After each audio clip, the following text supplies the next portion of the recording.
तमाम देखने और सुनने वालों को अस्सलाम वालेकुम। नाज़रीन ग्रामी, हमने पिछली वीडियो में आपको अमेरिका के एक बेगुनाह कैदी रोडेल सैंडर्स की कहानी सुनाई थी। आज हम आपको पाकिस्तान के एक कैदी मजहर हुसैन की कहानी सुनाते हैं। नाज़रीन ग्रामी, मजहर हुसैन इस्लामाबाद की ठोक हैदर अली का रिहायशी था। ये खुशहाल शख्स था, जाती घर, जमीन और ट्रक का मालिक था। मजहर हुसैन का 1997 में किसी शख्स से झगड़ा हो गया। ये झगड़ा ढोक हैदर अली के दो खानदानों में तनाजे का बायस बन गया। ये दोनों फैमिलीज एक दूसरे से दूर हो गई। झगड़े के 8 माह बाद दूसरे खानदान का एक शख्स मोहम्मद इस्माइल कत्ल हो गया। ये उस शख्स का चचा था जिससे मजहर हुसैन का झगड़ा हुआ था। मकतूल के भाई मंजूर ने मजहर हुसैन के खिलाफ FIR दर्ज करा दी। पुलिस ने मजहर हुसैन को गिरफ्तार कर लिया। ये बेगुनाह था, लेकिन पुलिस ने इसे बेगुनाह मानने से इनकार कर दिया। चालान अदालत में पेश हुआ, झूठे गवाहों ने गवाहियां दी, पुलिस ने गलत शवाहिद पेश किए और सेशन जज ने 21 अप्रैल 2004 को मजहर हुसैन को सजाए मौत और 3 लाख रुपए जुर्माने की सजा सुना दी। मजहर हुसैन की गिरफ्तारी के वक्त उसके 3 बच्चे थे। ख्वाजा शहबाज की उम्र 8 साल थी, बेटी इरम शहजादी 5 साल की थी और सबसे छोटा बेटा ख्वाजा जाफरान 6 माह का था। मजहर हुसैन की अहलिया उस वक्त 26 बरस की जवान खातून थी। मजहर हुसैन का वालिद जिंदा था। वो अपने बेगुनाह बेटे की फाइल उठाकर कचहरियों में मारा मारा फिरने लगा। वो बूढ़ा आदमी था और वो ये धक्के बर्दाश्त न कर सका। चुनांचे वो कचहरियों में एड़ियां रगड़ रगड़ कर इंतकाल कर गया। वालिद के मरने के बाद मजहर हुसैन के ताया और चचा ने पैरवी शुरू की, लेकिन वो भी ये बोझ ज्यादा अरसे तक न उठा सके। वो भी इंतकाल कर गए। मजहर हुसैन के वालिद, ताया और चचा के इंतकाल के बाद खानदान 2 बड़े मसाइल का शिकार हो गया। पहला मसला मुकदमा था। पाकिस्तान के वो तमाम लोग मजहर हुसैन की खानदान की कैफियत और सूरत हाल का बखूबी अंदाजा कर सकते हैं, जो जिंदगी में कभी थाने कचहरी और अदालतों के गोरख धंधे में फंसे हैं। हमारा अदालती निजाम बेलना है। ये दरवाजे पर कदम रखने वाले हर शख्स का वो हशर करता है जो बेलना गन्ने के साथ करता है। ये मजलूमों का भोग तक निचोड़ लेता है। चुनांचे खानदान का पहला मसला मुकदमे के अखराजात, वकीलों की फीसें, अदालती अमले की बख्शिशें और कैदी मजहर हुसैन का जेल का खर्चा पानी था। दूसरा मसला मजहर हुसैन के खानदान के अखराजात थे। मजहर हुसैन के घर में जवान बीवी और 3 छोटे बच्चे थे। ये अपने अखराजात कैसे और कहां से पूरे करते थे? ये दोनों मसाइल बोझ थे। ये बोझ मजहर हुसैन का वालिद, ताया और चचा बर्दाश्त करते रहे, लेकिन जो ही उनकी आंखें बंद हुई, खानदान दाएं बाएं हो गया। ये लोग अपने अपने मसाइल में उलझते चले गए, यहां तक कि मजहर हुसैन का मुकदमा और बीवी बच्चे अकेले रह गए। ये लोग गलियों में रुलने लगे। उस बुरे वक्त में मजहर हुसैन के भाई मोहम्मद अफजल ने उनका साथ दिया। ये खानदान का नान नुफ्ता और मुकदमे की गाड़ी चलाने लगा।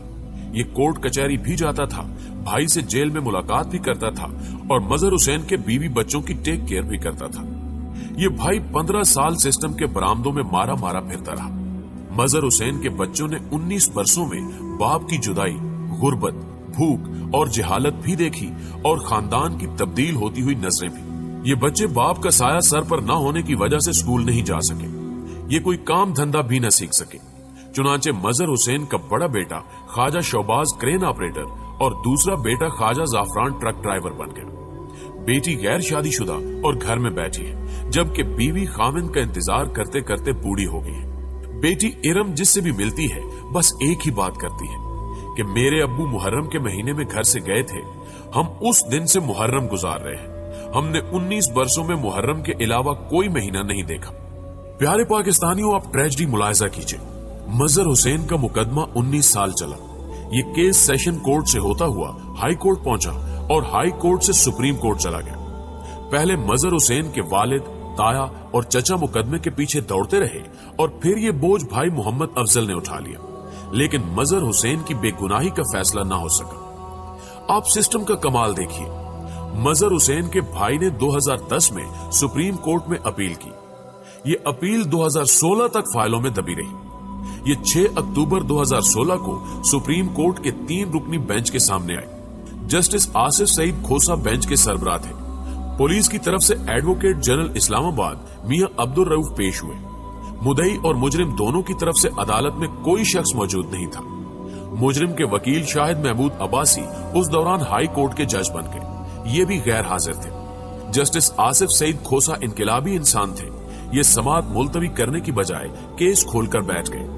फाइल खुलने की देर थी।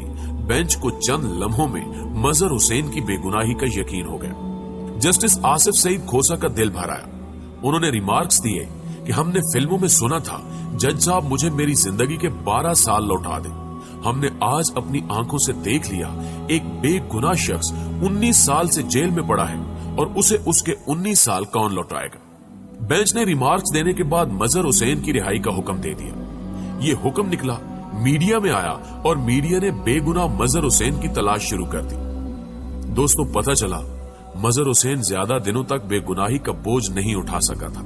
उसे मार्च 2014 में डिस्ट्रिक्ट जेल जेहलम में हार्ट अटैक हुआ और वो जेल में ही इंतकाल कर गया। जेल हुकाम ने लाश लवाहिकीन के हवाले कर दी। लवाहिकीन ने जनाजा पढ़ा और बेगुनाह मजहर हुसैन को दफन कर दिया। जेल हुकाम ने मजहर हुसैन का डेथ सर्टिफिकेट भी जारी कर दिया, लेकिन ये सर्टिफिकेट हमारे बाकमाल सिस्टम की वजह से मजहर हुसैन की फाइल तक ही न पहुंच सका।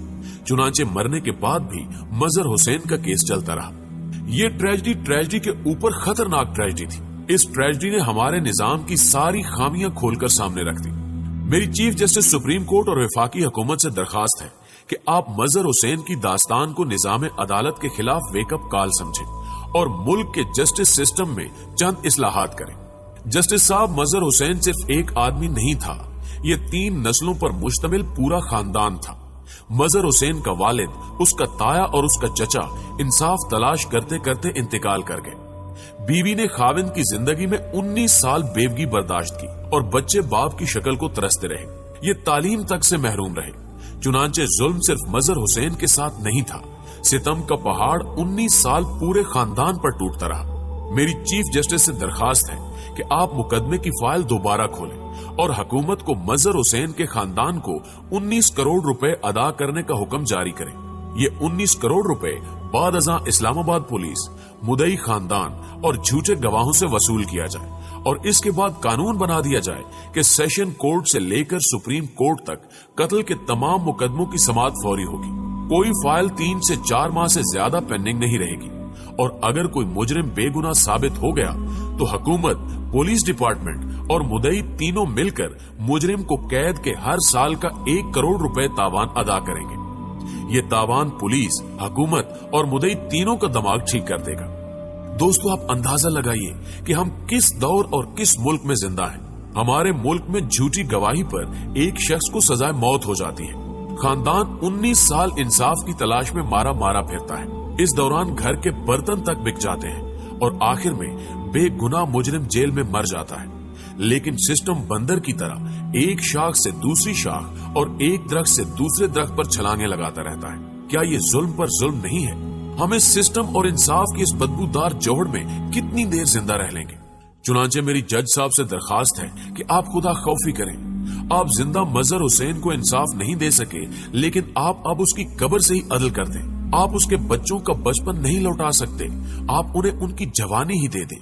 आप उन्हें बाप नहीं दे सकते, आप उन्हें बाप का मुआवजा ही दे दें। आप मुल्क में रोडेल सैंडर्स जैसी कम से कम एक मिसाल ही कायम कर दें। जज साहब, आप इंसाफ नहीं कर सके, आप खुदा खौफी ही कर दें। आप दुनिया में कुछ तो करके जाएं। दोस्तों, हमेशा की तरह उम्मीद है कि आज की इस वीडियो ने भी आपका दिमाग और आंखें खोल दी होंगी। अगर वाकई वीडियो आपको अच्छी लगी है तो इसे लाइक करते हुए अपने दीगर दोस्तों के साथ भी जरूर शेयर कीजिएगा और कमेंट बॉक्स में वीडियो के हवाले से अपनी कीमती आरा हमारे साथ शेयर जरूर कीजिएगा। न्यूज चैनल पर नए आने वाले दोस्तों से गुजारिश है कि अगर उन्होंने अभी तक हमारे इस चैनल को सब्सक्राइब नहीं किया तो पहले इसे सब्सक्राइब करते हुए साथ मौजूद घंटी के बटन को भी दबा दें ताकि इल्मी, अदबी और तारीखी वीडियोस की नोटिफिकेशन आप तक बाकायदगी के साथ पहुंचती रहे। जल्दी हाजिर होते हैं एक नई वीडियो के साथ। तब तक अपना और अपने प्यारों का ढेर सारा ख्याल रखिएगा। अल्लाह हाफिज।